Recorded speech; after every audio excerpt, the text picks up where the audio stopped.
From classroom funding to student cell phone use, state leaders spent a lot of time this year's legislative session trying to rewrite what education looks like here in Connecticut.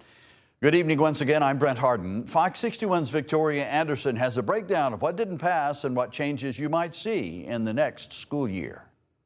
This legislative session had a lot of wish list items for Connecticut schools, and while some of those wishes were granted, the state's teachers union says there's still a lot more work that needs to be done. Hey, well, thank you for coming. It was a post-game conference of sorts for Governor Ned Lamont Thursday. After a late-night session for legislators, the 2026 session came to a close with major focuses on education throughout the 13 weeks.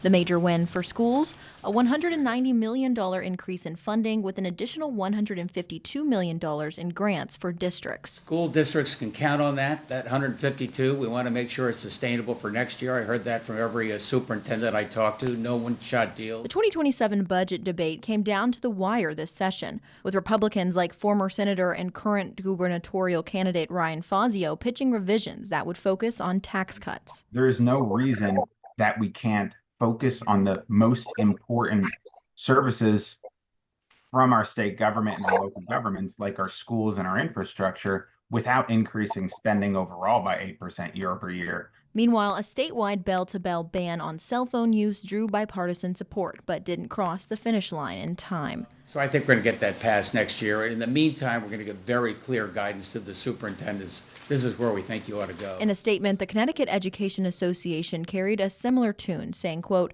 fewer than 1/3 of Connecticut high schools currently have a cell phone ban in place. We urge districts to implement strong policies and increase that number to 100% by the start of the next school year, end quote. However, Democrats did get one controversial education bill to the finish line. The bill aims at creating more regulations for families that choose to homeschool. But Fazio told us he has already heard from homeschool families who are pushing back. And the state government should be thanking them because they're freeing up resources for the rest of the kids and families to be educated with even more money and even more backing. Instead, this state government, while it's failing to do its basic job, is trying to hyper-regulate homeschool families. That bill and hundreds of others are now headed to the governor's desk.